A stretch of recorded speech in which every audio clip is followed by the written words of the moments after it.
But before we get started, I wanted to make a few announcements about upcoming events here at the Institute. Our next Fellows Lecture will be Monday, March 17th, and that will be Ariella Zeicherman, who is our postdoctoral fellow in food studies and the humanities. And Ariella will be speaking on shifting recipes, changing environments, and the maintenance of the familiar in lowland Bolivia. And I also want to bring to your attention our visiting fellow this year, who will be Richard White, who is professor of history, and he's also principal investigator for Shaping the West, which is a project in the Spatial History Lab at Stanford University. And he will be giving a lecture entitled California Time on Wednesday, April 2nd at 4 p.m., and a seminar, which you're all invited to, called Visualizing Narratives, Thursday, April 3rd at 3 p.m. here at the Institute. So I hope that you will come out for that. A couple of other events coming up. We have a food film series.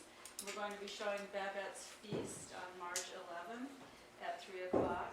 And the Institute is also co-hosting a conference on science in Judaism and Islam on March 10th here at the Institute. We have a number of other events. Our working groups are going strong, so take a look at the website and you'll see there are quite a lot of other talks and meetings going on. So if you're interested, you come. Now I would like to ask our colleague Michelle Boyd of the African-American Studies and Political Science, and also Associate Director of Programs at the Institute for Research on Race and Public Policy, and she will introduce our speaker today.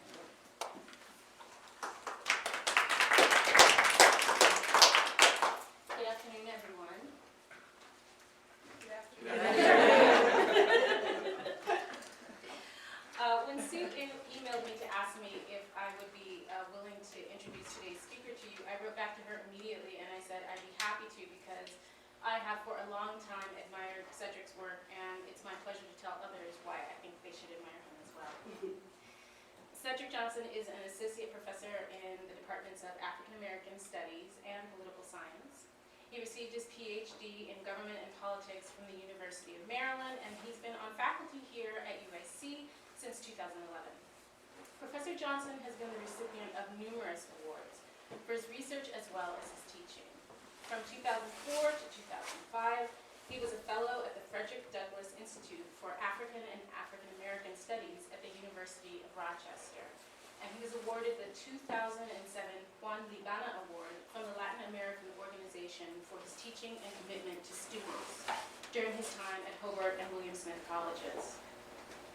Johnson does not confine his intellectual work to the university setting. He has also written for the Monthly Review and in these Times, and he's been a guest faculty member at Cornell University's Leadership Program for Public School Teachers.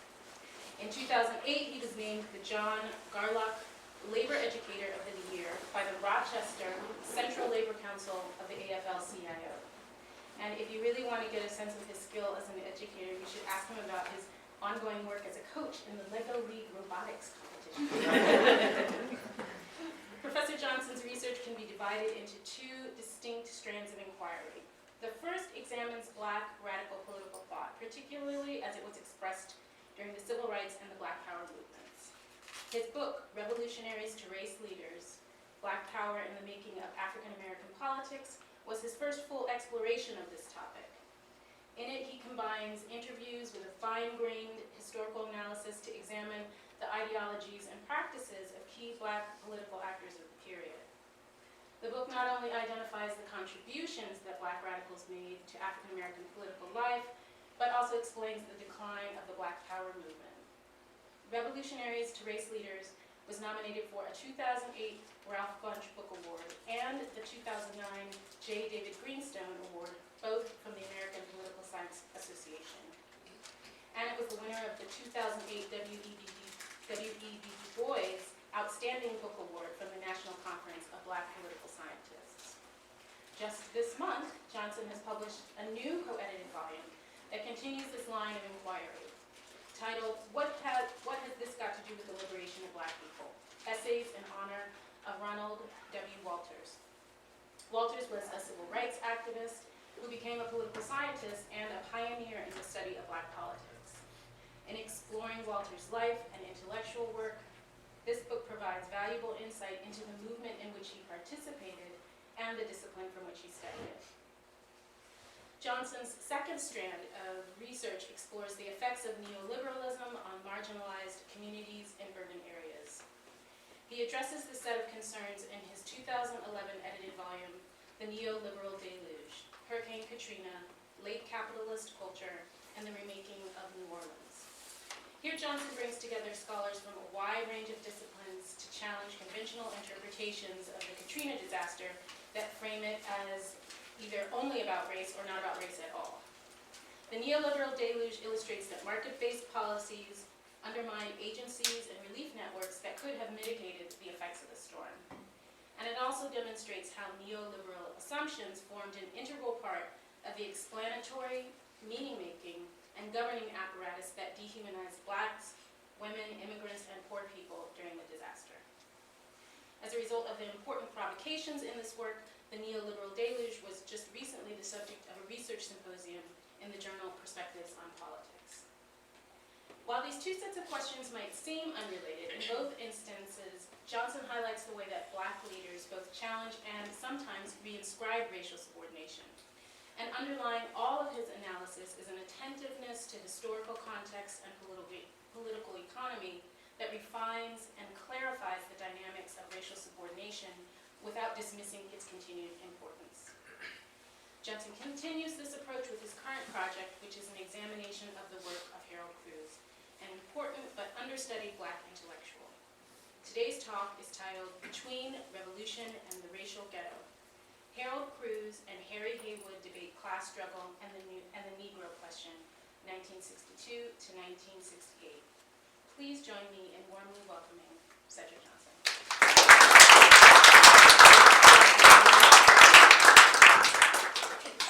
Wow, that was too much.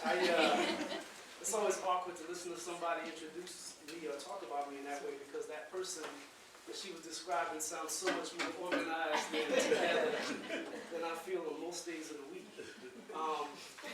Thank you so much, Michelle, for the introduction. I also want to thank Sue Levine as well as Linda Vavra for this fellowship year. Right, this has really been a huge help for me in terms of christening this project and getting it going. And I also want to thank the fellows because I think one of the toughest things about being on sabbatical is complaining about your problems to people who are not on sabbatical. So it's good to have, it's definitely good to have a cohort, right? Folks who are talking about the problems of having too much time and writer's block and all this other stuff. So the photograph you're looking at is of Harold Cruse. It was taken in 1969. And he's standing in front of the crypt of Karl Marx in Highgate Cemetery in London. And I think this picture is probably the most accurate or most helpful for envisioning Cruse's intellectual project, right? Because he's somebody who's operating within the Marxist tradition. He has his origins within Marxism, but at the same time, he's challenging certain notions of Marxist orthodoxy, particularly as it relates to the American Communist Party. Whenever I introduce this project to people and I talk about doing work on Harold Cruse, I usually get three reactions, right? The first reaction is sort of a blank stare or somebody looking down at the ground because they obviously don't know who he is, right?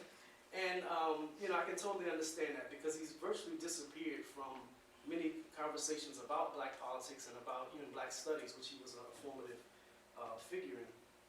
The second response I get sometimes is more of a chuckle and maybe a smart aleck comment or eye roll from those people who recall Cruz in a really negative light, right? They remember his heavy-handed criticisms of people like Lorraine Hansberry, Paul Robeson, James Baldwin, and others, and they don't really take him too seriously, right? He's a relic. He's essentially somebody who offered this highly polemical book in 1967, but is no longer relevant to contemporary conversations about Black life. Now, of course, the last response I get is just the widest possible grin, a burst of laughter and excitement about the project from those people who were his former students, or those who understand that his work is complicated, right? That it contains some gems of insight, and then also a lot of troubling, conclusions as well. I think all three of those responses motivate me, and today I want to try to incorporate all of those into this conversation. So I'm going to try as much as possible to appeal to those folks who may be, totally in the dark about who Cruz was, those who may be skeptical of him as a figure, as well as those who love him but need a more critical perspective, right? So I'll try to engage all those at once if I can. So in this lecture, I want to re-examine the debate between two black communists, Cruse and Harry Haywood, an exchange which was precipitated by the publication of the 1962 essay, Revolutionary Nationalism in the Afro-American, which appeared in Studies on the Left. In this essay, Cruz basically declares that the American Negro was the subject of domestic colonialism. And against the prevailing liberal commitments of the civil rights movement, Cruz basically argues in favor of black economic and political independence, and his work would essentially inspire a younger generation of folks who would give birth to the Black Power movement. Haywood, of course, would take Cruz to task in a series of really short but poignant essays that appeared in a forgotten journal called Soulbook, which I'll talk about in a little bit. But I think both men, are similar in some ways, but there's some important interpretive differences that I want to pull out, and maybe we can learn from them. Cruz and Haywood both viewed the Negro question as a colonial one, recasting the predicament of blacks once understood as a problem of liberal democracy within New South discourse into a broader aspect of imperialism. Cruz's formulations on this matter were essentially post-industrial, emphasizing class struggle, emphasizing not class struggle, but the struggle for representation and ownership within the cultural arena. Haywood, on the other hand, was more prescient in grasping the patent limitations of both bourgeois and even revolutionary nationalisms that saw the racial ghetto as a base of power. Cruz and Haywood both represent, I think, a mode of black intellectual life that is virtually extinct. Although they were separated by a generation, they were both left autodidacts who were educated through World War, daily life in a segregated America, sectarian party activity, and all the profound social conundrums that fill the spaces between those experiences. Throughout this talk, I'm going to draw on a number of photographs, and a few of them I'll comment on and try to contextualize. If I don't, and you have a question, just, we'll come back to it at some point. But again, I'm going to try to strike a balance between an introductory lecture on these figures as well as a critical engagement with some of the ideas. So I need outlines. So here's mine. I'll start by talking about Harold Cruz and the limits of the old left. I think that's his real gift to us, his criticisms of the old left. I'll give some background on Cruz, as well as spend some time talking about the substance of that 1962 essay, and in particular his articulation of the colonial analogy. After that, I'll shift towards a conversation of Haywood, who has a much longer political history. Cruz was only in the Communist Party for 7 years. Haywood's history stretched back to the 1920s. So I want to talk a little bit about Haywood's background, and then spend some time talking about his essays in Soulbook, his critical response to Cruz. Last but not least, I want to try to bring this back together and think about both Cruz's impact on Black Power thinking, as well as some of the limitations of his thinking in Black Power more generally. So, thinking through Cruz's work, we'll get into a conversation about Black Power as a form of ethnic politics, and then I'll conclude by, hopefully wrapping this up and discussing the ways in which so much of what they're saying sounds quaint, and it actually is, right? It doesn't necessarily correspond to new social conditions that have unfolded since the end of Jim Crow segregation. So a lot of what I'm doing here is I'm working against notions of vindicationism within the historiography of the Black Power movement. So much of the work which is written on Black Power and Black radicalism is motivated by this need to defend these political phenomena against caricature and erasure. So if you read the work of Peniel Joseph, the latest book by Joshua Bloom and Walter Martin, Kamosi Woodard, I could go on and on. Nikhil Singh, there's all sorts of folks who tend to celebrate these movements uncritically. Few of these contemporary works really interrogate the meanings and contradictions of 20th century Black radical thinking, And while there's a willingness to openly criticize certain things, right, there's some safe criticisms. People always criticize Black Power's turn towards Black capitalism. That's pretty easy. They always criticize the most patriarchal, essentialist, and offensive elements of Black cultural nationalism. But usually revolutionary Black nationalism gets a pass, right? Everybody sort of likes it. And there's so much in the way of celebration within this Black Power movement historiography of the Black Panther Party, which I think is totally strange to me, right? That we're 40-some years away from it, but still people talk about it as if they're, shopping for a beret. So I think this tendency stems in part from the political sympathies of some left-leaning historians and other writers of the period who wish to dispel these conservative treatments on the one hand, but they also want to create a genealogy of their own political views, right, which they see as being consonant with the anti-imperialist and anti-racist elements of 60s black politics. This painting, by the way, is by Alice Neal. This is one that was done of Cruz after he returned from World War II. So a few facts about Cruz. This is a picture of him on his first leave in Italy during World War II. So he's born in Petersburg, Virginia. He never claims himself as a Southerner, which I have a problem with. He refers to himself as a mid-Atlantic person. And he really spent most of his life shuttling back and forth between his grandmother's home in Virginia and various family members in New York City. He considered himself, in his words, a victim or a product of the broken family syndrome, right? So he sort of shuttled between all these different family members. And in some ways, I mean, he of course sees it as a negative, as an older man looking back, but I think it's important for understanding his intellectual development, because he was able to attend Jim Crow schools in Virginia. He was able to attend integrated schools in New York City, as well as de facto segregated schools in New York City. So he has this sort of interesting, early, I think, sociology at work, where he's able to see different things and develop a perspective which other people aren't able to. A key factor in his development is Depression-era Harlem, right?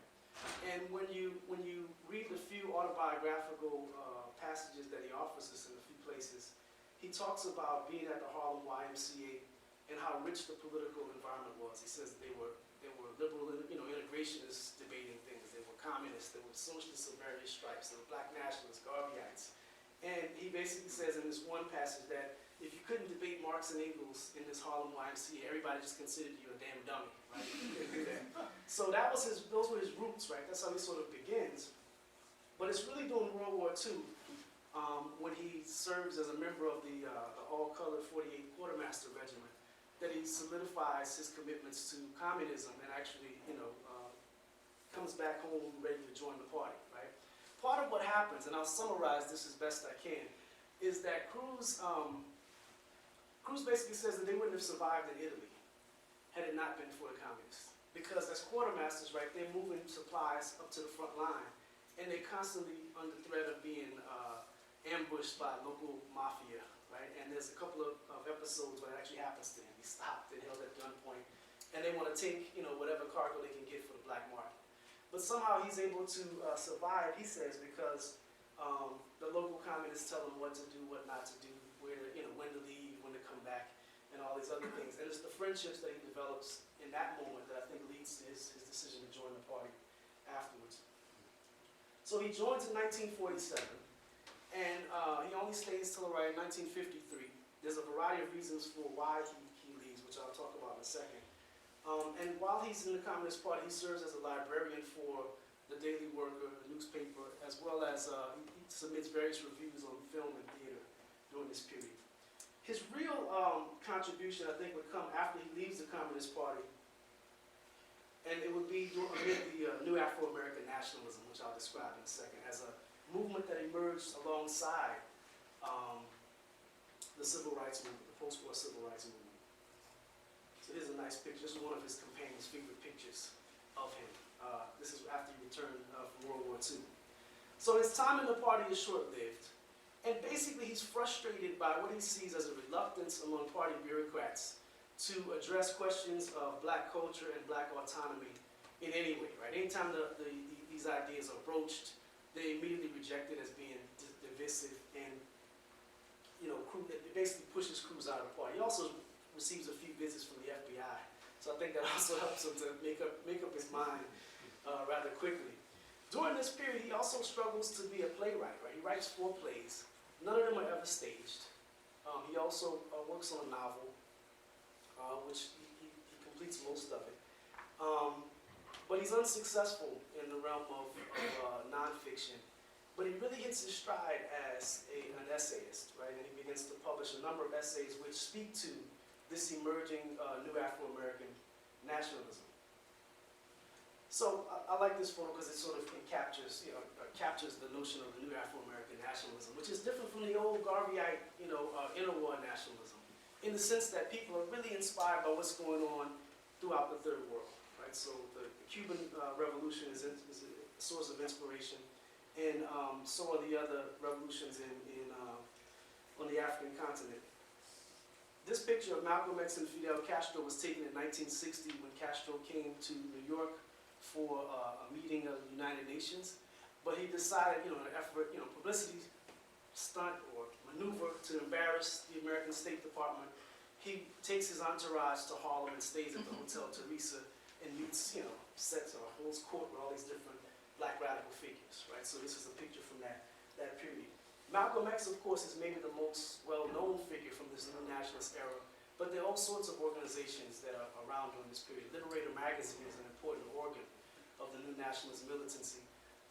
The Organization of Young Men, which Cruz belonged to, which was a group of Manhattan-based artists that included Archie Shepp, the jazz saxophonist, Leroy Jones, Calvin Hicks, and others. Other organizations from the period, the Freedom Now Party, which Cruz was also a part of, which was a short-lived attempt to create an independent black political party. So what ties it all together, just so we can keep going, what really sort of binds this new Afro-American nationalism together is their criticism of the civil rights movement. They really see all of this, desegregation campaigns in the Deep South as folly. They really don't see much coming out of it at the time. Of course, we can say now, of course you guys were wrong, it was great, and things happened. But in the moment in which black civil rights organizers are being attacked, there's an upsurge of, pure pro-segregation sentiment. Their argument is that this is wasted time. We should be building independent black institutions and all this other stuff. You also have, during this period, some overtures or gestures towards violence, right? So people are critiquing nonviolent civil disobedience as an adequate tactic and arguing that, blacks should take up arms against Southern segregationists. And some do, right? There are some examples of that. I like this picture. I just want to show it just because I think it, again, sort of captures the spirit of the times. This is a photo by the famous photographer Gordon Parks, and it shows you black men in Harlem in 1963 who were attending a Nation of Islam rally. If you look at them, look at how they're dressed. They've got beards, and the guy in the middle sort of has an interesting afro. But this is before Black Power. This is before all these things would become very much popular. They were still part of a fringe culture within, more metropolitan and northern areas. But they're wearing turbans, they've got on kufis. One guy's wearing a Cossack hat. So you get a sense of this turn towards the east, right? As opposed to thinking about integration. So one of the things I'll say, we see the sartorial elements. Let's begin talking a little bit about the colonial analogy and how he develops this in the 1962 piece. So this is one key passage. The failure of American Marxists to work out a meaningful approach to revolutionary nationalism has special significance for the American Negro. The Negro has a relationship to the dominant culture of the United States similar to that of colonies and semi-dependence of their particular foreign overseers. The Negro is the American problem of underdevelopment. Here, the Negro is the leading revolutionary force, independent and ahead of the Marxists in the development of the movement towards social change. So we see a bit of a new left pivot here, right? He's moving away from a focus on class struggle towards blacks as being the vanguard of any sort of social change that's to take place in the United States. And he says a couple other things that sort of move in that direction as well.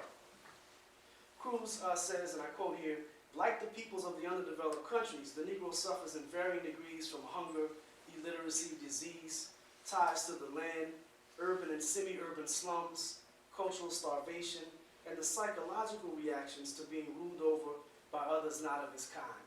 So in one short passage, we get this reframing of questions of oppression away from the older frameworks of exploitation towards all sorts of things, right? All sorts of effects and consequences. One of the things that Cruz gets right, and I think his criticism back then still applies to contemporary historians working on Black power, or within other historians who are not writing about these things, is that he says these Marxist historians like Herbert Aptheker, who's a guy who received a lot of his, the brunt of his criticism, he says these guys really don't see class whenever they're talking about blacks, right? He argues that people like Aptheker, he generalizes, American Marxists for the most part, cannot see the Negro at all unless he's storming the barricades, either in the present or in history. And so basically he's saying that people like Aptheker are focused on slave revolts, rebellions, all these other things because of what they mean politically, but they ignore the fact of class diversity among blacks. Now, here's the interesting twist, right? So Herbert Aptheker has the problem of seeing people as, quote, seeing blacks as people without classes or class interests, according to Cruz. Cruz sees class, but what he makes of it and how he decides to move forward politically is really interesting and I think troublesome. One of the things he says in the same essay, and this is again one of those pivots that he makes, he says that as a wage laborer or a tenant farmer, the Negro is discriminated against and exploited. Those in the educated, professional, and intellectual classes suffer a similar fate.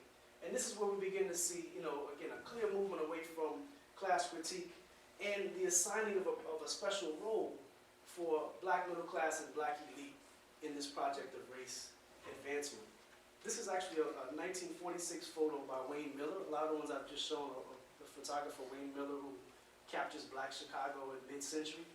And this is a ball, debutante ball, held by the Royal Coterie of Snakes, an exclusive gentleman's club on the south side, right? So anyway, what Cruz does here, the next sort of phase of his essay, is he defends the right of the black middle classes to pursue profit-making and entrepreneurship, but at the same time he vilifies them for doing these things and not acting in service to the race. So part of his problem is that he sees a contradiction, and I think this is born out of his time in the Communist Party, that there are other partisans who don't see a problem between supporting working class solidarity on the one hand as a party member, but then engaging in all forms of ethnic entrepreneurship and religious observances and all these other things. So he's saying, why can't black intellectuals do the same thing, right? They should be able to have a separate, black middle class folks have a separate life as well. But he says that their work should still be in service to, right? So he kind of rehabilitates uplift notion in the 1960s, in his 1960 essay. In this regard, Cruz follows E. Franklin Frazier. That may be the most immediate influence of his work. E. Franklin Frazier is best known for his 1957 book, The Black Bourgeoisie. He was a Howard University sociologist. And following Frazier, Cruz argues that the black middle class lacks nationalist consciousness and responsibility because of its desire for assimilation. As a result, the black bourgeoisie, unlike that of other ethnics, we would assume, have become a social millstone around the necks of the Negro working class. The new political focus for Cruz, within this context of the urban racial ghetto, was economic and political control against the paternalism of white absentee landlords, party bosses, and Communist Party officials. Here's another key passage from him. Cruz writes, the Negro nationalist ideology regards all of the social ills from which Negroes suffer as being caused by the lack of economic control over the segregated ghetto community. Undoubtedly, Cruz's perspective on these matters, again, is influenced by his time in the Communist Party, what he sees as a double standard by other ethnics in the party. This would be like something he would take up in full in the crisis of the Negro intellectual, mainly focusing on Jewish party members, right, and seeing them as, on the one hand, some being supportive of Zionism in certain moments, but then criticizing those who would support black nationalism. So for him, it's too much of a contradiction to bear. But there's some serious problems with Cruz's work, right, beyond his criticism of Aptheker and others. One problem is that by sort of creating this special role for black middle class folks to play, the agency and interests of working class blacks totally evaporates from his conversation from there on out. Right? It's no longer so important. And he also writes off the possibility of black-white solidarity, right? That's sort of something which may be possible in the future, but it's not. It should not be a part of an immediate fight for African Americans. In this way, Cruz's arguments are really consonant with people like Daniel Bell, you know, and others who made this end of ideology, post-industrial argument. Those who viewed that the conflict between capital and labor was essentially a settled matter as a result of profit sharing in the labor management accord, and that working class socialist-directed politics were essentially an anachronism, right? So Cruz is, I think, very much conversant with people like Bell, some of his contemporaries. In a subsequent essay titled Marxism and the Negro, where he shifts focus from criticizing the Communist Party towards the SWP, the Socialist Workers' Party, Cruz argues this, which I think is interesting. He says, every social revolution that has taken place since the Russian Revolution has also developed out of industrially backward, agrarian, semi-colonial, and colonial conditions. While the working classes, this is really important, while the working classes of the advanced white nations became more and more conservative, pro-capitalist, and he emphasizes pro-imperialist. So the argument is that there's no possibility for a working class politics that's broad-based and interracial in the period in which he's living through. So let's bring in Harry Haywood to think about, you know, some possible criticisms, ways of taking Cruz to task. So Haywood, of course, has this much longer history in the Communist Party. This is actually post-Communist Party, right? This is in 1978, doing a visit to China. And the person seated to his left, or to your left, to the left side of the image, is Gwendolyn Mildo Hall, who's an important historian, and she was Haywood's last wife. He was married, I think, 3 times. So this was his last wife, important historian, New Orleans native, and also author of some important works on Africans in colonial Louisiana. But so Haywood's history stretches back to the end of the 19th century. He's born in South Omaha, the child of former slaves. His parents had migrated from the South to South Omaha, Nebraska.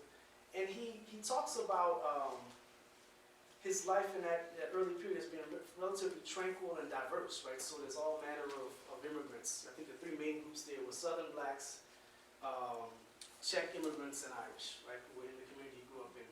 But his family leaves in a huff after his father is assaulted by an Irish street gang. They moved to Minneapolis and eventually settled in Chicago, and that would be the place where he would become an adult and have his formative political experiences. Also, he would join the Communist Party. Another interesting thing about Haywood, he served in 3 wars, right? So he fought in the First World War as a member of the 8th Illinois National Guard and was on the front lines in France. He also served volunteered for the Spanish Civil War to fight against Franco as a member of the Abraham Lincoln Brigade. And then he joined the Merchant Marines during the Second World War. Here's one interesting things about him if you're ever in DC and you're interested in this sort of stuff. He's actually buried in Arlington National Cemetery, which I thought is a twist. It's probably his last act of protest. You know, here's a longtime Communist Party member buried amidst so many defenders of American empire, right? He becomes politicized primarily through his brother. Brother Otto Hall, who he speaks about, you know, just in gushing, favorable terms. He follows his brother first into a group called the African Blood Brotherhood, which was a fraternity of black nationalists who were committed to socialism. It's founded by a Caribbean migrant, Cyril Valentine Briggs.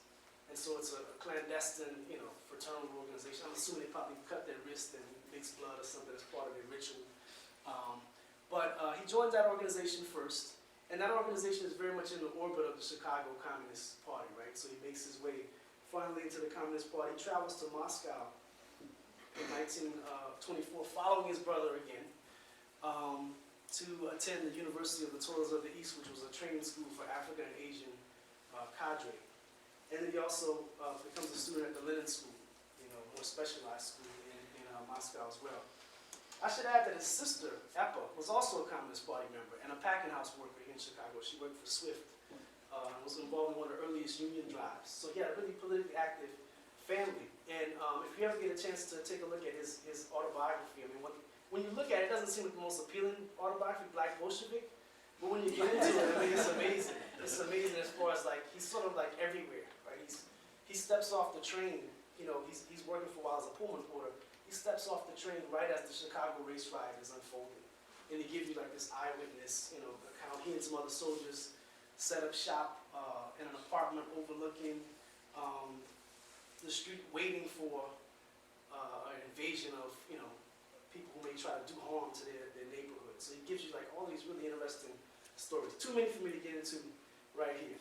What he's most known for, and this is an interesting part of it, and I think why Cruz was sympathetic to Haywood. He's most known for his defense of the self-determination for the black belt thesis, which, you know, bear with me, I'm going to try to describe it, you know, in brief.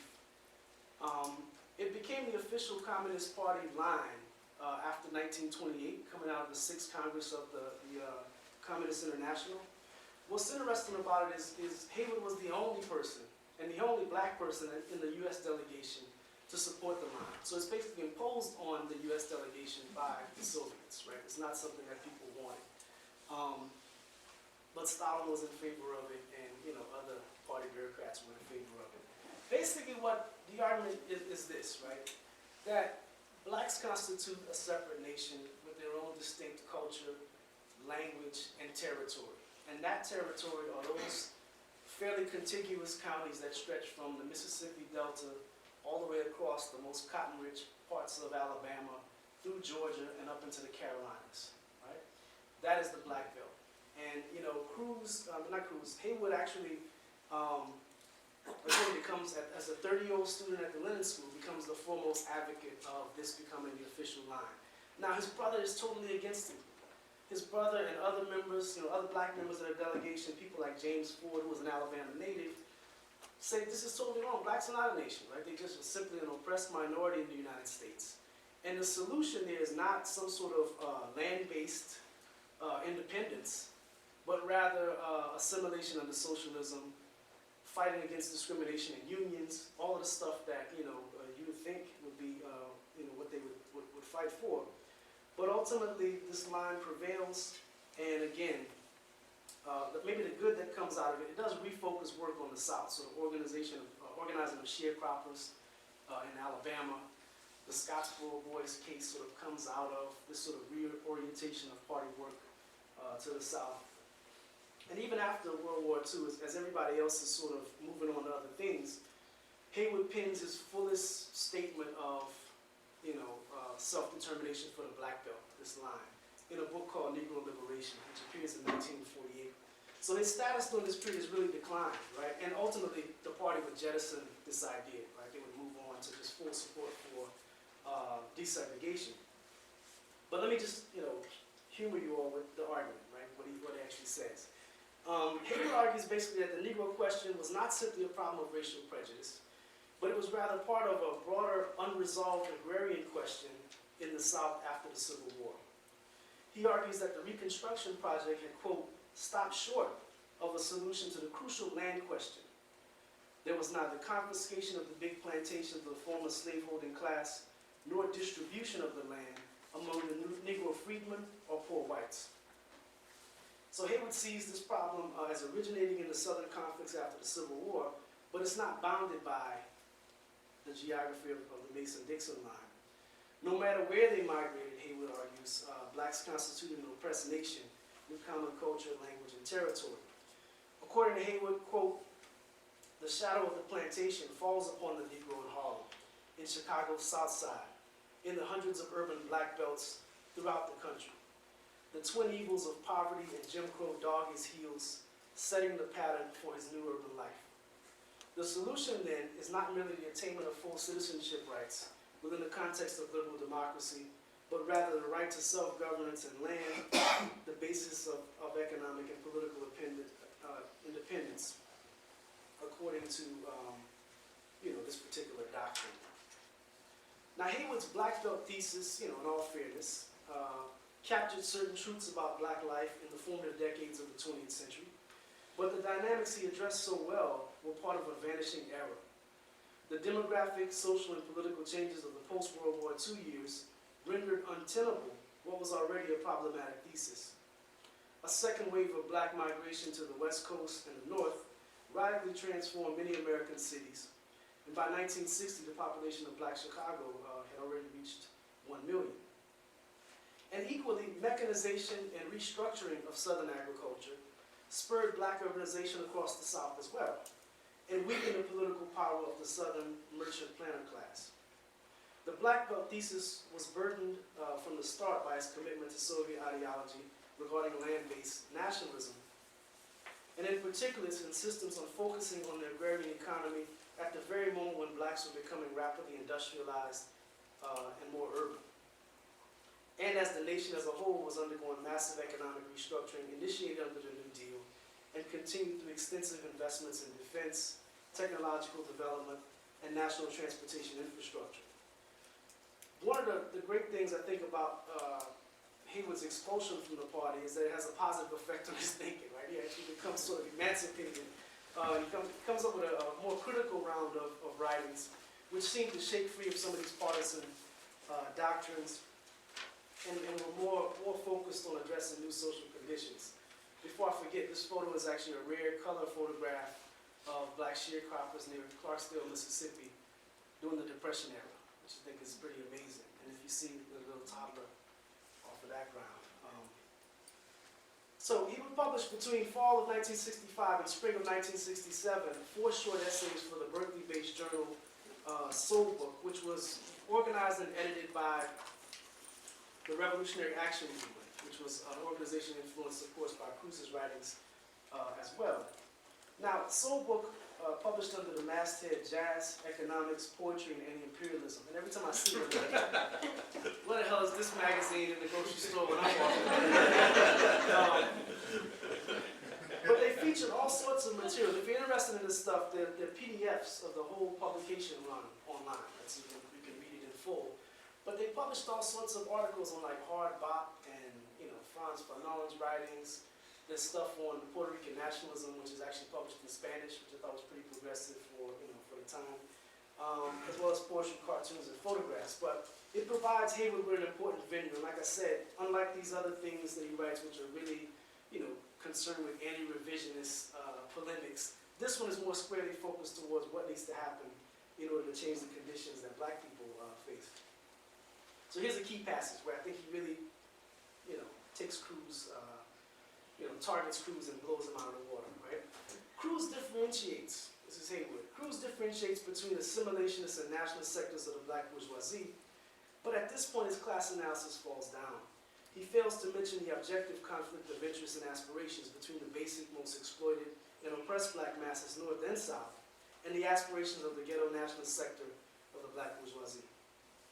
While the Communist Party glosses over clear lines in the black community and ends up tailing the bourgeois assimilationists, Cruz glosses over the objective conflict of interest among the class components of black nationalist movements and ends up trailing the ghetto nationalists. Cruz apparently considers all black nationalism, even its most escapist utopian manifestations, as revolutionary and is prepared to follow their leadership. And I think that's totally true about Cruz. So let's try to wrap it up. I'll try to pull this all together and see what we can make of it. So Cruz's big breakthrough would come in 1965, right? He basically signs a contract with William Morrow and Company for two books, right? In 65. The first book would be an original monograph, which would become The Crisis of the Negro Intellectual, and then the second book would be a collection of his essays that he had written back during his CP days all the way up through the middle 60s. And William Morrow at that point had already established a pretty strong reputation of publishing black nationalists and black power-oriented writers, right? They had published things by Leroy Jones, William Worthy, Charles Hamilton, Albert Clegg, the Detroit-based minister, founder of the Shrine of Black Madonna, and a whole host of other figures. So he kind of joins this publishing niche. What I think is most amazing about this, I mean, Cruz, of course, here's a guy who's been spurned in the theater circles of New York City He didn't quite make it in the Communist Party, and I think this is totally a book in which he decides I'm going to settle some scores, right? I mean, he has a whole lot to say, and he says it all, right, in this one book. And even, I mean, he confesses later, he says the book was premeditatively controversial, right, that he really wanted to create a splash.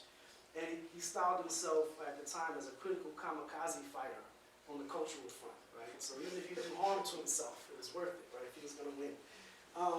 What's interesting about it, here's this big, brick of a book which criticizes liberal integration, and it actually facilitates Cruse's integration, right? He gets an appointment at the University of Michigan without even having a bachelor's degree, right? He's appointed to the faculty, he's tenured, and he lives out the rest of his life from '68 onwards as a faculty member until retirement, right? He lives out his life in Ann Arbor.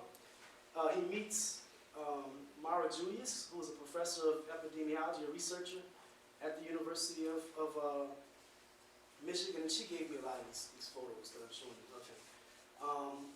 They would travel the world, right? Here's a picture of them in Sarajevo in 1973.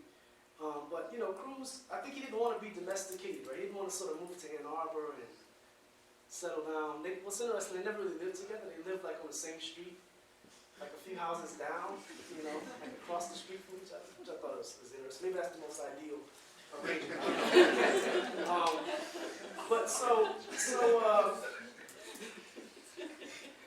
Cruz didn't want to leave his New York metropolitan lifestyle, right?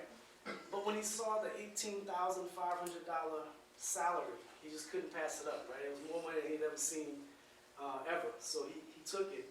And he really becomes, he's a venerated figure during the Black Power period, an influential figure. But, for the rest of his life, right, he's kind of having a good time, right, as an academic. I really like this picture, and I want to just kind of talk about it quickly.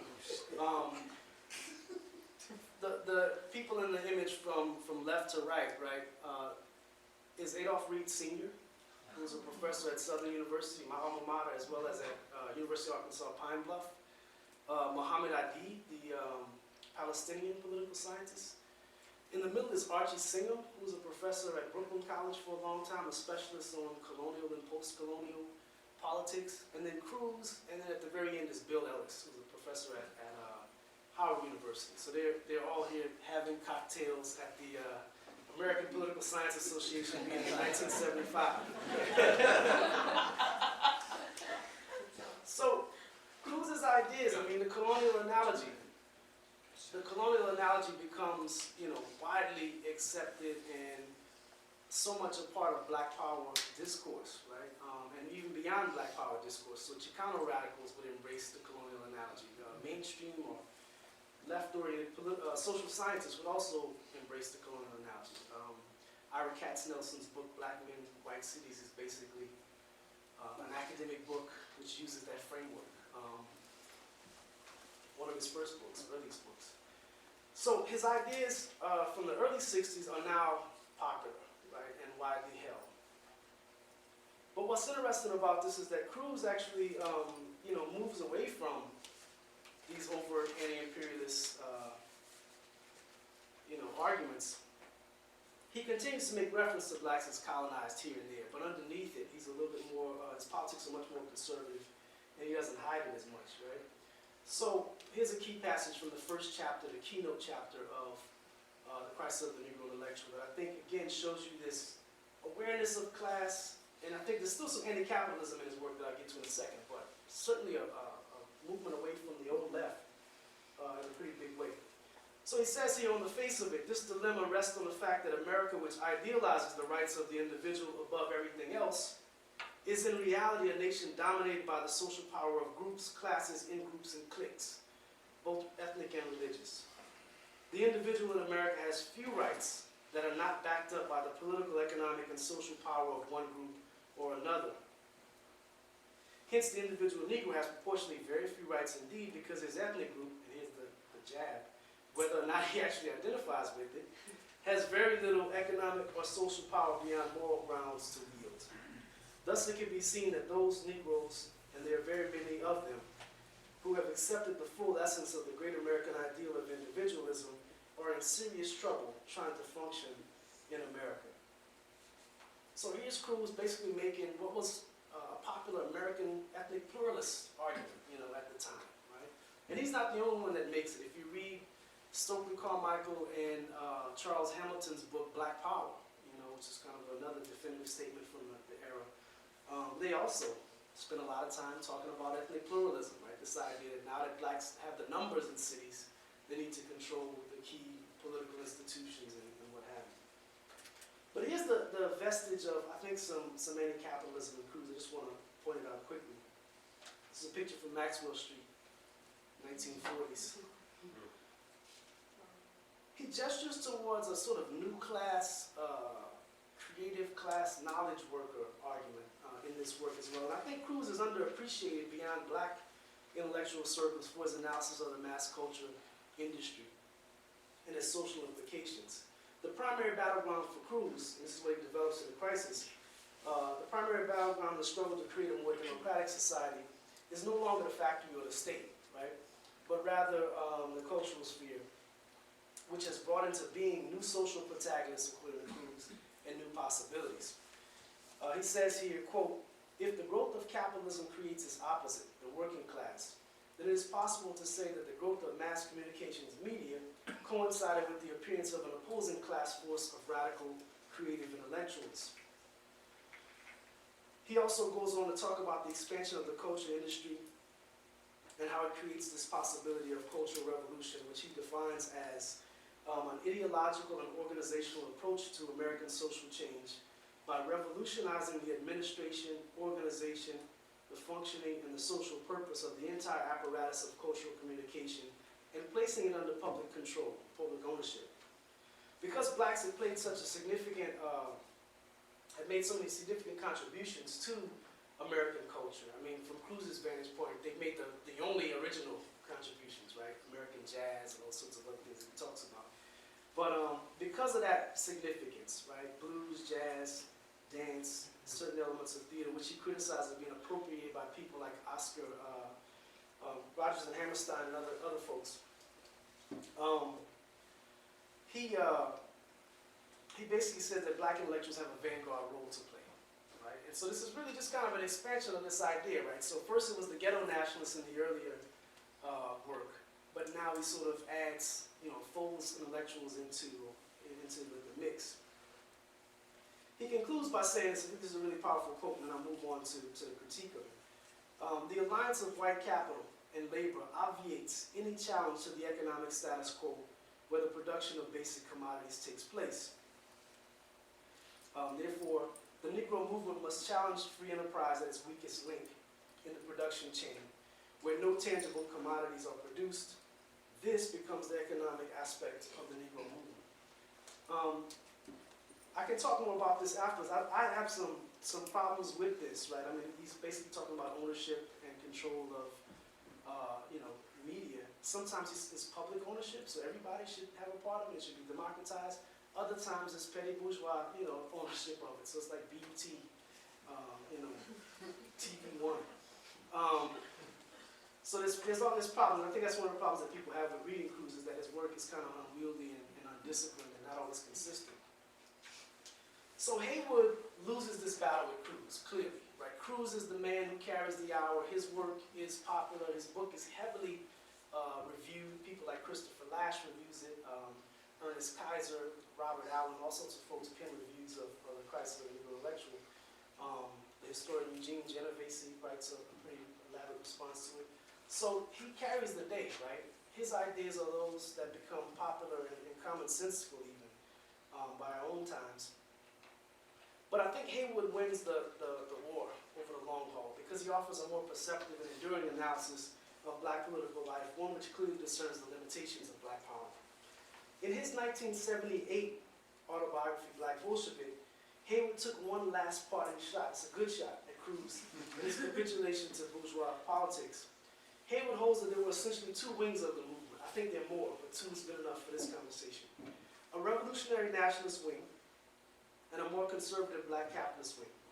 And the latter was ultimately tamed through political and corporate integration during the Nixon years. Haywood counts Cruz with Black Power's right wing, alongside the Congress of Racial Equality activist Roy Ennis, who steered that organization away from interracialism towards black separatism. Another core activist, Floyd McKissick, who attempted to build a black planned community called Soul City in North Carolina during the 70s. And people like Nathan Wright, who was a black minister in Newark, who co-organized the first Black Power Conference in 1967.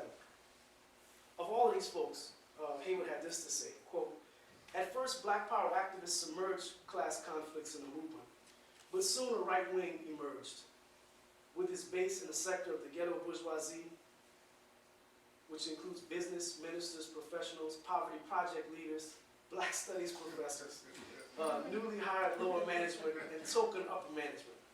They aspired to the role of economic and political administrators of the black internal colony, still owned and controlled by white monopoly capitalists." Haywood's critical intervention here is helpful as a corrective both to Cruz's missteps, but also to contemporary thinking, which too often projects a degree of political unity back onto black history that did not exist in fact. This mode of thinking was no doubt shaped by the context of the racial ghetto and the possibility of ethnic group empowerment through local machine politics. The demographic and social reality of segregation in American cities gave rise to particular ways of thinking about blacks as a political constituency with common cause and interest. Even if black businessmen and professionals experienced different material conditions and social status and pursued class prerogatives distinctive from the millions of black day laborers, nannies, servants, cooks, porters, hawkers, and sex workers, for much of the 20th century, all were confined to the same urban areas and shared the common stigma of inferiority that prevailed in Jim Crow America.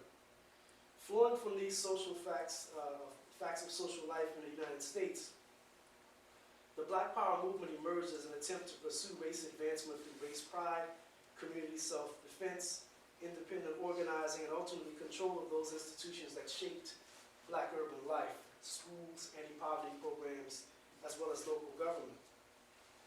Cruze's 1962 essay and Haywood's early writings on self-determination for the Black Belt attempted to mend the same breach, a conceptual crack in the foundation of Western Marxism, the interpretive and political bias towards industrial wage workers, and subsequent difficulty in accounting for the unwaged, the peasantry, the enslaved, and the like, as subjects of capitalism and as protagonists in social struggle. This may be less a problem, I think, within Marx and Engels' historical writings than with some of the various extrapolations and misrepresentations that have followed in their wake. Hence, the Negro question is one which stands outside of both liberal democratic and revolutionary left discourses in the United States. The question of whether and how to accommodate a dispossessed and disenfranchised group to those political projects which begin with some originary protagonist, either the Republican self-governing citizen or the industrial wage laborer. What is needed in our own times are analyses that approach the whole, I'm on my soapbox now, or analysis that approach the whole of inherited social theory with skepticism and a keen appreciation for their ideological freight. As well, such analyses, if they are to advance the radical democratic project glimpsed at times in the historical Marx and Cruz and Haywood and scores of others, must begin with the study of society as it exists and ascertain the unique economic and social conditions of our times. For a time, the colonial analogy captured certain truths about American racial inequality and the unique spatial, economic, and social dimensions of the racial ghetto of the middle 20th century. But like liberal anti-poverty discourse, which treated inner city and rural poverty as exceptions to the societal norm of suburban affluence, the colonial analogy presented black inequality as an anomaly, a literal nation within a nation, and a problem to be resolved in ways that were disconnected from the emancipation of Americans more generally from the contradictions of late capitalist society and the project of reorganizing economic and social life around use values. Purveyors of the colonial analogy, flowing from Cruz onwards, brilliantly illuminated capitalist contradictions beyond the factory floor, the dynamics of cultural alienation, the geography of uneven development, the process of proletarianization that segments and exploits living labor in ways that produce profit for capital, even as it engenders deep political divisions within the working classes. But this analysis too often presented such dynamics as unique features of black life, even though some blacks did not experience these processes, and some or many poor whites, Latinos, and other groups did. Rather than viewing African Americans as a case apart, the history of slavery, Jim Crow segregation, mass migration, and post-industrial urban life should be seen as constitutive developments of American capitalist development, and equally, black social and public life should be understood as possessing the same class contradictions that define society more generally. This was the shard of truth articulated in the opponents of the Black Belt thesis, right? People like James Ford and Otto Hall, who saw blacks as the most exploited and submerged segment of workers, but as workers still the same. Even in its most radical articulations, the notion of the black colony was in many ways a predecessor of the underclass, the precariat, the zonard, and other limited attempts to think through class fragmentation under high technology capitalism. And like Cruz's criticisms of left orthodoxy, these latter-day formulations speak to an enduring political problem for those who desire radical democracy on U.S. soil, that of comprehending the particular historical and local character of class formations and devising effective political strategies that actually surmount ideological, gender, ethnic, racial, occupational, and other divisions to build an effective counterpower. Traditional notions of working class consciousness and organization have been undermined within this contemporary context of neoliberal rollback of the social wage, working lives characterized by stagnant real wages, high unemployment and precarity, and a pervasive and manipulative consumer culture, as well as by a political climate where the dominant discourse pits taxpayers and relatively more secure segments of the population against those who depend on public expenditures to survive. And here I'm thinking about people who rely on public employment, like ourselves, pensions, unemployment insurance, health care assistance, welfare, public schooling, and what have you. Although Cruz and Haywood's exchange and the rise of the Black Power movement all transpired within the context of the racial ghetto, this very space of segregated black urban life, with its parallel economy, class diversity, and institutions, was at an end during the 60s. Within a decade of their exchange, a new mode of urban spatial order would take hold, what sociologist Louis Quant terms the hyper-ghetto. This had supplanted the world inhabited by Cruz and Haywood. These changes have altered the basis of black political life, especially those deeply held assumptions about common experience and interest. Both Cruz's beloved Harlem and the south side of Chicago that Haywood knew so well have been radically transformed. No longer the cultural and social meccas that they once were. Like Washington, D.C.'s U Street corridor, once hailed as the Black Broadway, these and other locales have been gentrified in a manner that ironically draws on the old neighborhood's storied past, even as new investment and rising real estate values drive out low-income residents. Ghettos most certainly still exist in America, but these are hyper-ghettos, more sharply class segregated than their historical predecessors, zones where a massive reserve army of the unemployed is contained and policed. After decades of right-wing assault on civil rights reforms, middle-class blacks still face discrimination, no doubt, and even police harassment. And they often bear the brunt of contemporary assaults on the public sector, given the role that it's played historically in expanding the ranks of black professionals since the 60s. These new realities, however, I'll try to wrap it up here, require different ways of thinking about inequality, and certainly new modes of left politics in the United States. Cruz and Haywood labored mightily to understand their times, and it is our responsibility to do the same now. Thank you all.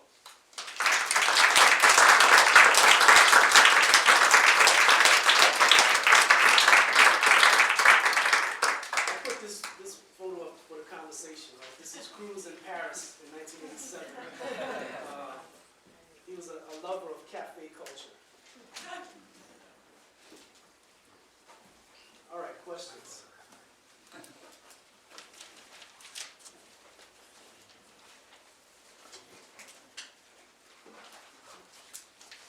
So I think I'm just looking for clarification because this was something you said near the end, and it seemed to put forward an opposition that wasn't clear from the rest of what you said. So So this is about the relation between, we shouldn't think of, and I lack the vocabulary because I'm out of my world here, so we shouldn't think of the black experience as the kind of defining characteristics. We have to take class into account instead. And the way you stated it, it almost sounded like it was, we have to do one or the other. And anyway, I'm just wondering, because it does seem there's features of the black experience in the United States that, as it were, do give it a uniqueness that makes their experience of life now different from others, and that focusing only on class would kind of evade some real significant stuff. Right. Stuff, Yeah, I like that word. I think Technical vocabulary. that's a pretty common question, right, that I get whenever I do these presentations. It's sort of like, aren't you leaving, race out of the equation or too quickly moving on to class? I actually see it as both, and I think it's another configuration of both, right? So there's the tendency at times to say that we should focus on both. People have like the Crusian type perspective, right? That no matter what occupation folks are in, they still face some of the same kinds of things. I think that's a peculiar form of Jim Crow thinking, right? That sort of comes out of the Jim Crow period. And it's an argument which was advanced by particular organizations, right, who crafted an agenda, and they made generalizations about everybody else, right? So I think even that is a historical claim, right? It's not necessarily like one which stands outside of history. I'm not, ignoring race or even saying that there aren't some things that are peculiar, but I do think that an emphasis on class interests, right, and how those operate, how they work, particularly as it relates to politics, is swept aside in too many conversations about both historical black life, but also contemporary. So I don't know if that helps, but I think it's just a different configuration of race and class, and a different way of talking about race, right? So than what what tends to dominate. I don't know if that helps to clarify. You had a question in the back? Cool, thanks, this was really good. So I wanted to hear more about your thoughts about the role of the academy in sort of depoliticizing black political figures. Just kind of off the top of my head, right, some of the descendants of this ideology, Huey P. Newton, for instance, had a PhD, right, but may have been, the academy played maybe a different role in sort of his role in the Black Panther movement.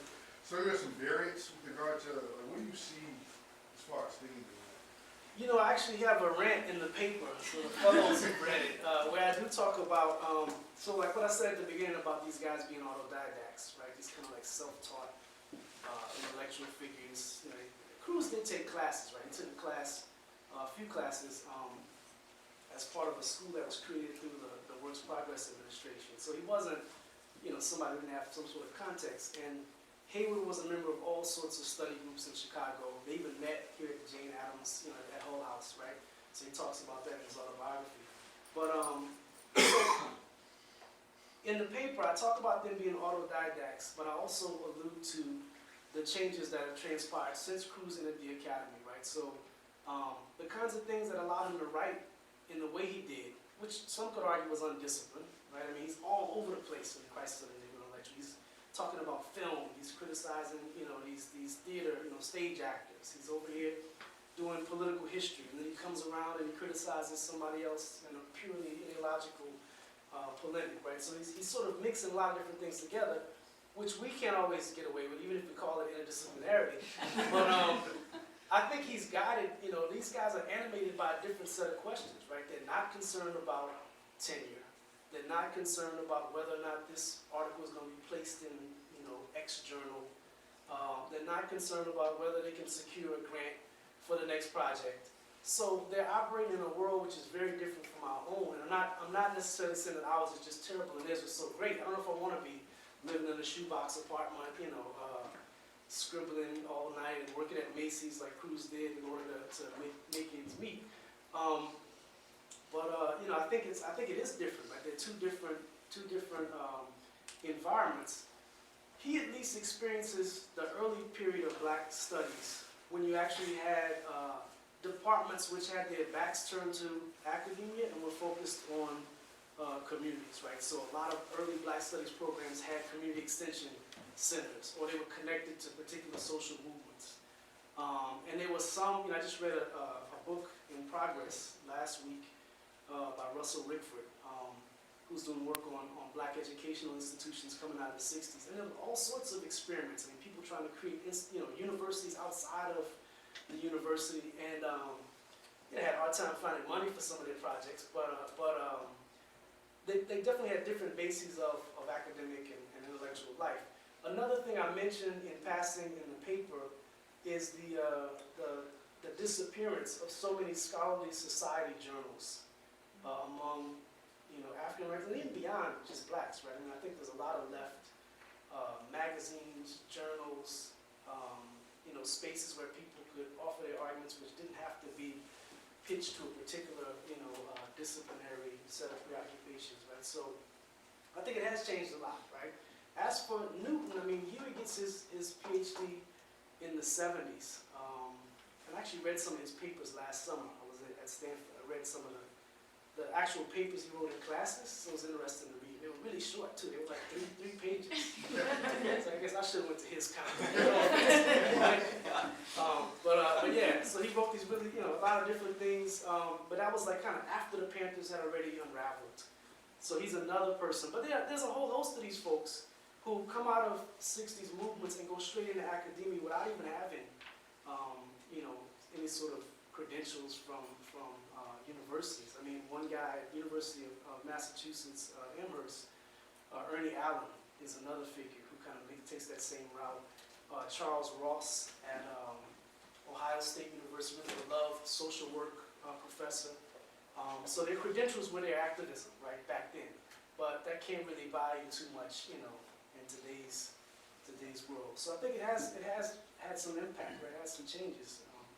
I think another interesting twist in thinking about Cruz's work and his concerns about cultural democracy, I don't think he could have anticipated the changes we've seen with respect to like the rise of Black public intellectuals. And I need to return, I haven't started focusing on that part of it yet, but he has some sharp words for people like Manning Marable and others, and I guess those were like the early generation of that. But I want to go back and look at what he's saying, in the 80s and the 90s, because he's still writing. He's writing up until the point of his death, right, in Ann Arbor. Even when he's in an assisted living home, he's still trying to write. And he got hustled. Somebody tried to sell him some computers, and he got hustled out of his money. But he was still trying, and he had a couple of things that he was working on. But yeah, I think yeah, it's a great question. I'm rambling. I need to bring it to a. Yes, ma'am. I wonder if you could say more about like the difference between the hyper-ghetto and sort of the old version of the ghetto. Just I wasn't clear on that distinction. And then along with that, it seems sort of like you were sort of anti-gentrification with regard to like Harlem and the south side of Chicago. And if you could sort of explain that position, because we've seen the totally colonial, anti-colonial version of it from Spike Lee last week. But then there is also sort of like the anti-capitalist version. So if you could just say more about all that. Sure. So the difference between the racial ghetto and the hyper ghetto. So for most of the 20th century, I would say up until really the late 1960s, maybe like around 68, you could begin to demarcate the beginnings of Black suburbia. So most of the narrative is focused on white flight, right? And that's a limited notion. I mean, that happens. That's part of it. But there's a general suburbanization, which all sorts of people are participating in. And it's not always motivated purely by out-and-out racism. I mean, there's other things like in the case of Blacks, the pursuit of a better life in terms of education. So a place like Oak Park, 1960, I think, Percy Julian purchases a house right on East and Chicago Avenue. His house is firebombed, right? He's a scientist, who attempts to move into the suburb. But there's a lot of that going on nationwide, right? And by the 1970s, you've got the appearance of, various Black suburbs, Washington, D.C., places like Atlanta, Mount Vernon, New York, which is the birth birthplace of not only Heavy D, the rapper, but also Denzel Washington. The nickname is Money Earning Mount Vernon because it's like blacks who moved out of Harlem and the Bronx and other places. So basically what the argument is this, so during most of the 20th century, you've got a racial ghetto, and you can find in a place like the Chicago South Side, blacks of various class backgrounds living in fairly close proximity to each other. It's not that you don't have some segregation, right? In every city you have some sort of enclave of black middle class folks. I think in DC it was LaDroit Park. Here, you know, you've got specific streets, certain areas that are dedicated to more middle class blacks. One of them, I guess, is Pill Hill, which are more doctors and people with advanced degrees. In Harlem, Strivers Row, right? So you have a racially bounded ghetto, but one which is class diverse.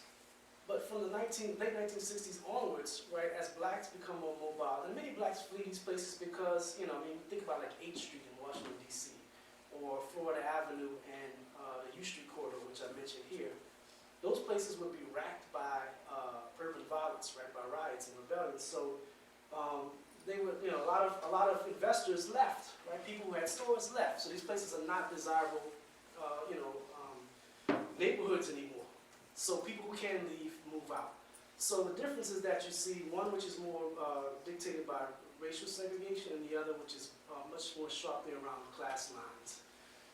Now, with respect to the gentrification stuff, the Spike Lee tirade, I actually thought what Spike Lee said was, you know, I mean, a few F-bombs, but generally, you know, correct. I could see the frustration of seeing, you know, places that at one point may have been somewhat crappy, but at least were fairly class diverse, now becoming overwhelmingly homogeneous. But Spike is implicated, right? I mean, Spike had his own real estate hustles that were going on and maneuvers that helped to contribute to the, you know, the overall shift. I think maybe even more importantly, and this is not so much a blaming of him, but his films, you know, kind of contributed to a branding of Brooklyn as this cool destination, right? And just the way it looks on, you know, even in a film like Do the Right Thing or, He Got Game, right? These sorts of films that really, you know, they're lush looking. I don't know what, you know, he's got the move-in, uses the move-in camera. He really sort of creates an image of Brooklyn, you know, and a branding of Brooklyn, right? Starting in the 1990s that I think appeals to many people, both black gentrifiers and white, right? I mean, a lot of people move in. I remember going to Fort Greene for the first time in 1994, and I was on a corner, which was the corner where, you know, the notorious B.I.G. started. There's like all these guys outside playing craps, right? Like right in front of this corner store. And the friend of mine who had grown up, you know, right around in the same vicinity, said, you know, none of these people are from here. Not even the thugs. He was like, they're not from here. They've all come. They've all descended here because it's so popular now, right? Because it's been branded, you know. And so it was already undergoing changes back then. But I think, yeah, I mean, my problem is, you know, can we have a city that allows everybody who wants to live in it and live without being broke and destitute, right? I mean, can we use some of the older things that used to work in big cities, right? I mean, what the hell happened to rent controls and, you know, public housing that worked, you know, for people and that had the adequate services that would allow public housing to serve as proper transitional housing, or even regulating, you know, lenders so that they don't totally screw over those working class people who desire home ownership, right? So there's all sorts of things that we could do that would, you know, sort of put some brakes on turning over certain neighborhoods into hipster enclaves, right? I mean, that could happen.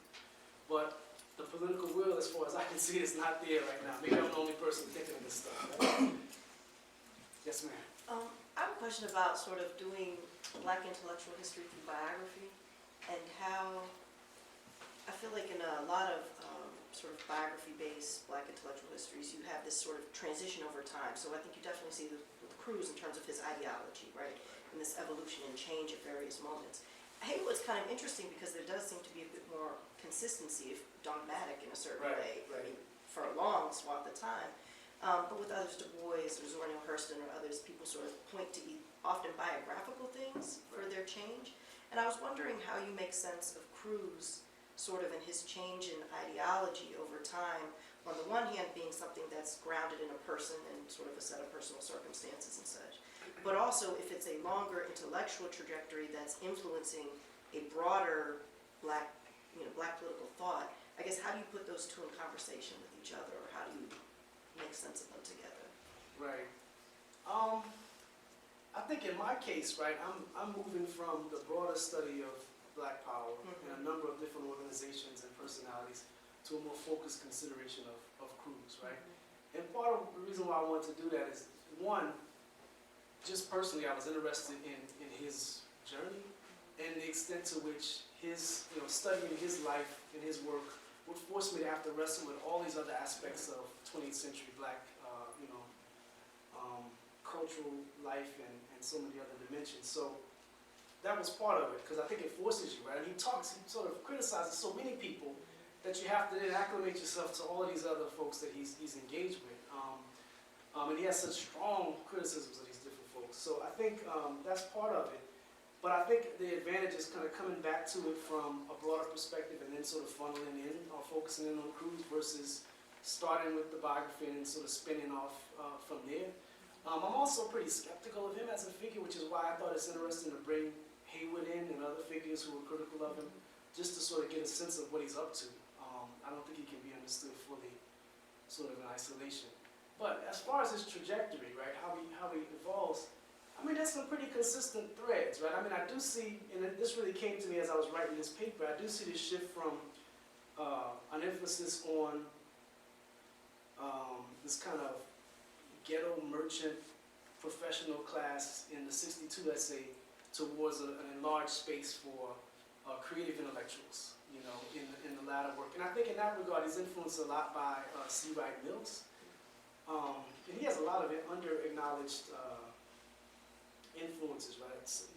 One author contended Marshall McLuhan, the Canadian media theorist, is actually an invisible reference of Cruze's, right?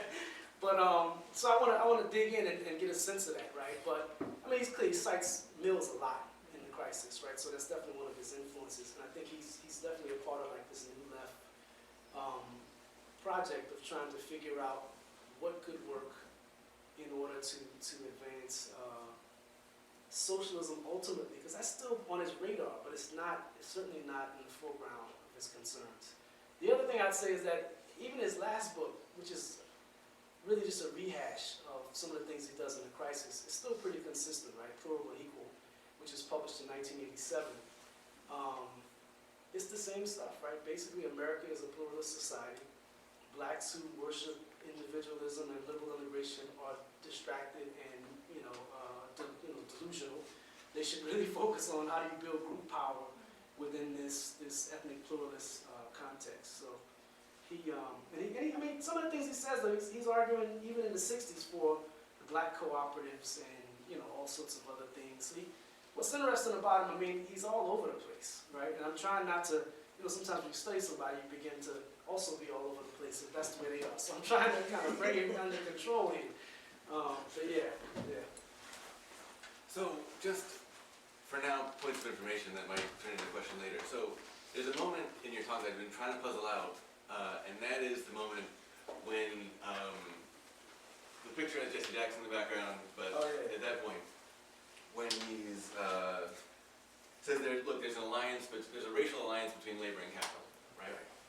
And as long as that's a plausible argument to make, then the colonialism argument is also a plausible argument to make, right? But that alliance, the plausibility of that alliance doesn't last that long, right? And certainly by 87, it's like totally out the window. Right. But that's the difference. So the question is sort of when is that? Where is that in the sort of plausibility of that argument? And the second one is how does he get from there into the whole cultural vanguard? I mean, it's clearly elite, but like there must be a logic there. I'm trying to figure out how that would work. I mean, I think the consistent thing is he sees black elites as the natural arbiters, right? They are the leaders of the race, right? So his notion of politics is very much kind of an ethnic aligned politics. And I think that's why he has problems both with his criticisms of Jews and his criticisms of West Indians, which is also another whole nother subject that we could spend some time on. But I think he sees it in terms of like ethnic rivalries, right? And that he shifts from these sorts of folks to merchant, not these people, merchants, ghetto-based business persons, to politicians, but ultimately to creative intellectuals. And it's something that happens. I don't really know what the break actually is, to be honest with you, but he actually does have a passage in The Crisis of the Negro Intellectual. He basically says something to the effect of, let these political Philistines do whatever they want to do, right? It's really the intellectuals who have to furnish the all-important content for any social change that's going to take place. Like, these folks are too limited in their horizon and how they're thinking. So therefore, intellectuals have to be the leaders. So there's some interesting twists and turns.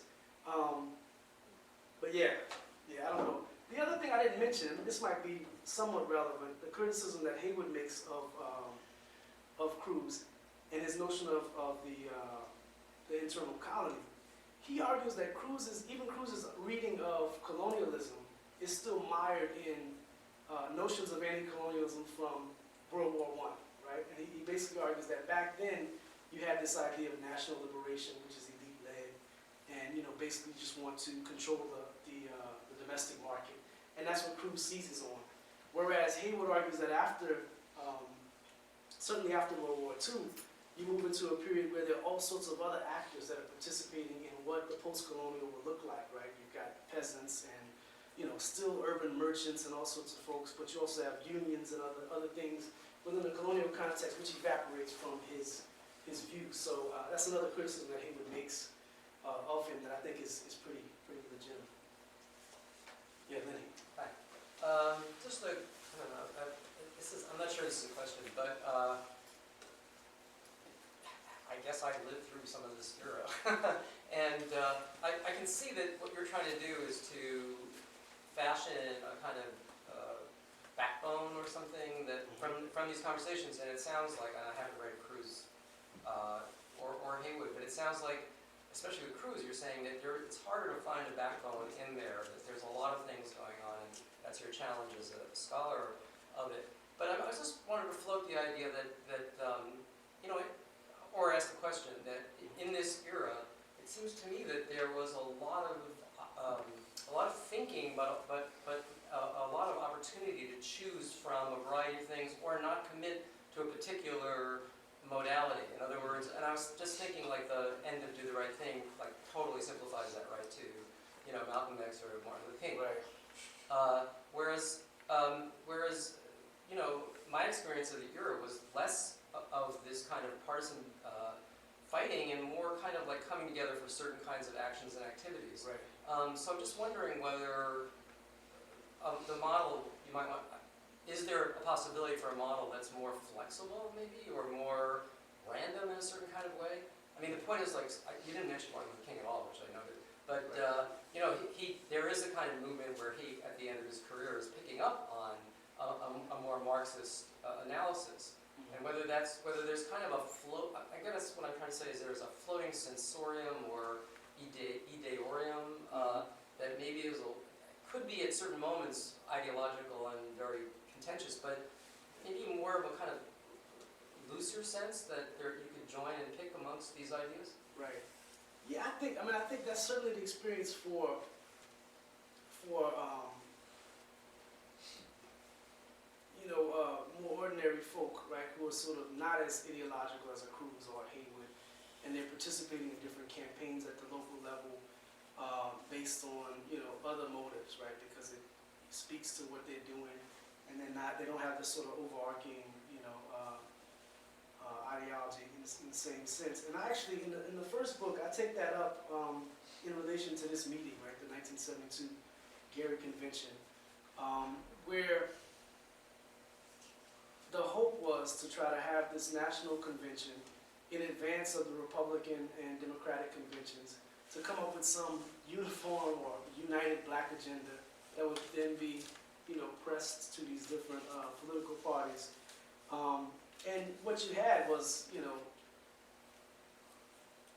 a call for unity without uniformity. But my argument in the book is that that was flawed and limited from the very beginning because it operated from a notion that blacks constituted a political constituency, right?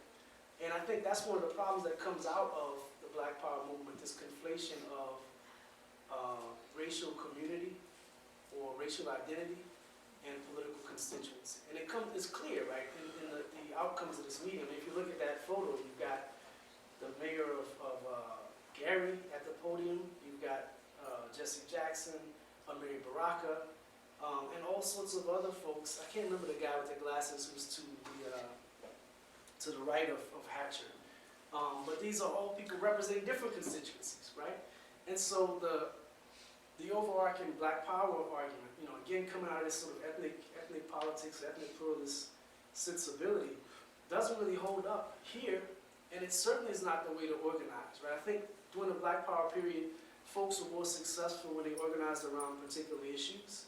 So whether it was supporting, you know, guerrilla groups that were fighting against Portuguese colonialism, right, and sort of rallying around that, trying to stop the U.S. from importing, you know, Rhodesian chrome ore, right? Those kinds of specific issues tended to garner broad-based support, right? And like you said, ultimately sort of disperses afterwards. But it's a more functional and probably effective form of politics than trying to have this big tent, you know, race unity model of politics. So Cruz is committed to this, but I think ultimately, you know, the era itself proves it to be inadequate in so many ways. Yeah, Dave. Thank you again, Seth, for the presentation. Just a quick question. When he got his contract in '65 from Morrow, does that second book that he was contracted for, does that exist? Yeah, it's Rebellion or Revolution. Mm-hmm. So it came out the very next year. Yeah, so I really enjoyed the talk, very stimulating. You seem to effectively be recuperating the late Haywood's writing. I mean, Haywood's end-of-life writing and his critique. But since it seems that writing was not that fully developed compared to his earlier work, for example. So what he has, it seems like, is basically a class critique of Cruz and other contemporary movements, which seem to sharply critique what remains of both ethnic brokerism and nationalist politics, and maybe even colonial, you know, national liberation movements, if you seem to, from what I'm reading, interpolating from what you're saying. But I guess you seem to be reaching then for a new synthesis or focus towards the end of the paper, but it's not clear to me quite where you are going or who you're looking to in the more recent writings to articulating that vision, except for utterly disassembling racial identity altogether in politics, and basically saying, you know, this is just totally counterproductive. Could you enlighten me further? Right. So that's sort of further afield than this. Well, farther afield than this particular paper, which I did bound it by 68 for a reason. Even though I began to talk about the hyper ghetto at the end. I mean, I think there's two things, right? There's the intellectual project. So there's my frustration with analyses of black public life which don't take into consideration, or don't use a nuanced interpretation of class, you know, within African-American history, even the present. Doesn't really spend time thinking about these interests and what they mean, like if they actually matter. And you know, so I'm concerned about that. Then there's of course the political implications of it, right? Am I saying that basically, you know, any sort of appeal to race is illusory and a problem? I mean, I think it's both. I mean, it depends on the context. Maybe that'll be my way out, right? It depends on the context. Right, but let me give you an example, right? So here's a good example, right? So if you you think about the, you know, the context of a place like Oak Park, we'll use that. If you think about Oak Park, the strategy, right, the diversity strategy employed in Oak Park since the late 1960s has been to try to create a community which is, you know, really a form of managed integration, one which isn't, one which doesn't turn like Northbrook and become sort of all, you know, all white and affluent or mostly white and affluent, and one that doesn't become like Austin, which was their immediate concern, right? So then they embark on a project of, you know, diversifying the village, which is clearly a racial, you know, liberal integrationist type strategy. And it's worked for the most part. It's worked in some ways in the sense that you do have one of the more diverse, I think maybe next to Evanston, more diverse suburbs of the area. What's missing though, when you think about a place like Oak Park, is that if you focus so much on the diversity strategy, you miss some of the other things that are going on right in front of you, right? And so I'm not saying that they should just scrap the diversity strategy. I don't think I would have moved it had they not, you know, used it at one point.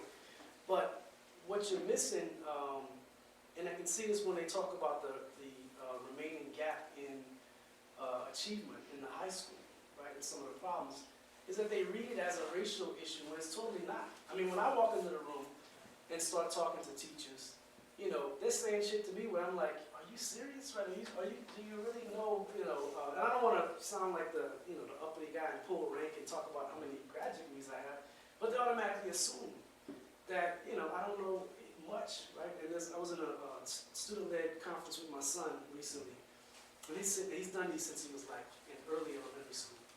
And he's talking about, you know, the work he's doing, he's pointing out some of his strengths, his weaknesses, and what have you.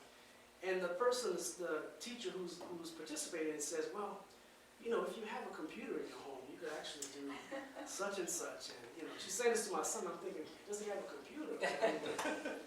Is this like the 21st century or whatever? But I think the problem in Oak Park is that they sort of are still focused on head counting, and they don't get the fact that the achievement gap at the high school has little to do with race, right? I mean, a lot of it has to do with, you know, people not having the same resources, right? So here's a good example. I'll get to it in a second, Walter.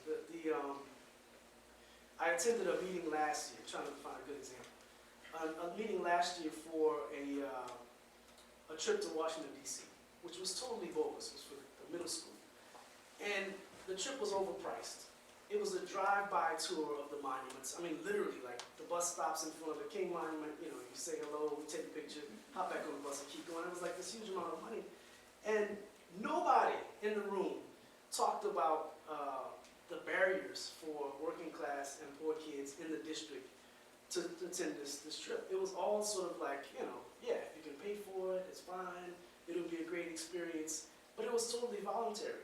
And they didn't see how that actually will advantage some kids, disadvantage others, and in some cases, I mean, you know, at the next level, a kid can say, well, I've already went on a chaperone trip to Washington, D.C., now I can go to Costa Rica for spring break, right? They sort of build up you know, these experiences and credentials in ways that others without the funds and the resources can't. So they're sort of reproducing the same inequality within the district, but nobody's alert to it. And if you say something to them, they get offended by it. If you say, wait a minute, shouldn't every kid be able to go on this trip?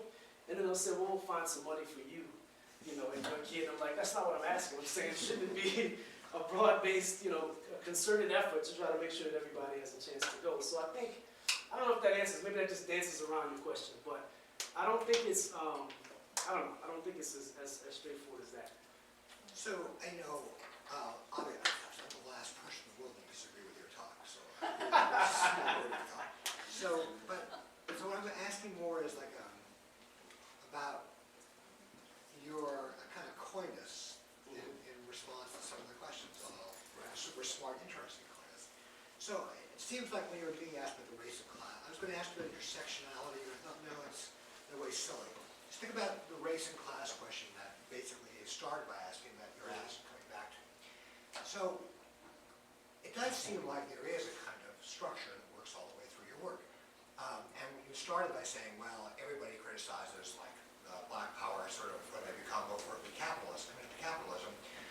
But in a way, it's what you're really arguing about the Black Power thing, is that even when they aren't, as it were, overtly committed to capitalism, the structure of the thing turns out to be a form of studied ignoring of class difference, which produces a kind of support for what will turn into neoliberal capitalism. So the kind of crude version of it's the same as the sophisticated version of it, it's all the way down the line. And it does then seem like the relevant thing for you, and I'm not saying this in criticism at all, is going to be, it's not so much at every moment the question of whether you impoverish the analysis by overemphasizing class or underemphasizing class or vice versa with race, but it's what happens to the deployment, what happens in the deployment of a certain racialized politics to the anti-capitalism of which these guys begin. So the question is not, is it race or class? The question is, at what moment is race anti-capitalism? At what moment is class anti-capitalism? Now, what you're really doing, the thing that ties your account of these guys together, doesn't tie them together, is precisely a kind of persistent asking of that question. Right. So, okay, but when you're asking that question, it's not, and then someone like Leon says, so like, where do you put yourself now? Right. That's not a kind of, oh, I'm just sort of like trying to figure it out, I don't have a thing. There's a whole body of work. I mean, so Adolph Reed Sr. is up there, that's what Adolph Reed Jr. does for a living.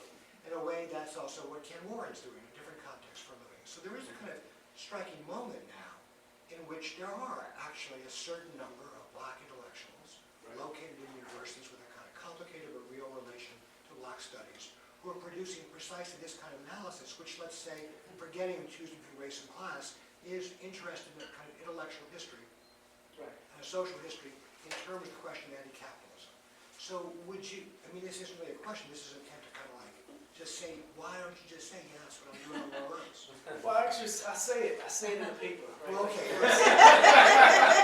Like the first and second page, maybe I misread the question, but like the first and second page, I do make reference to the very same body of literature you're talking about, and make a case for why this way of doing Black intellectual history is better than the Peniel Josephs and all these other folks, right? So And it's when you there. read, you trashed the other guys, you didn't say about it. And I don't mean you should, I don't mean you should say, oh, I love Adolf. What I mean is that in a certain sense, like when Dave asked right away, what about race and class? I want to say, but there's a certain sense in which in a Marxist analysis, or in an analysis that's as close to a kind of Marxist analysis as yours is, the question of, in a way, choosing between race and class is a false question. It's really the question of choosing between anti-capitalist and not anti-capitalist. So that it's not, I mean, you want to say you're not really worried about the question of whether you're going to be impoverishing certain elements of distinctive things that happen to Black people or the different versions that happen to white people, because the core of the analysis is to figure out the ways in which what the response to those things has to do with capitalism, rather than with the kind of liberation of Black people or some kind of concomitant, version of white supremacy. Right. I mean, I guess that's what I was, lurching towards with the idea that this is not about counterposing, but rather it's a different configuration, right? It's a different way of talking about, race, as you said.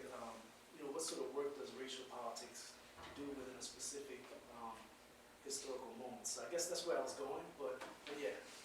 Well, Didn't quite get there. Let's let Cedric go, have a glass of wine, everyone.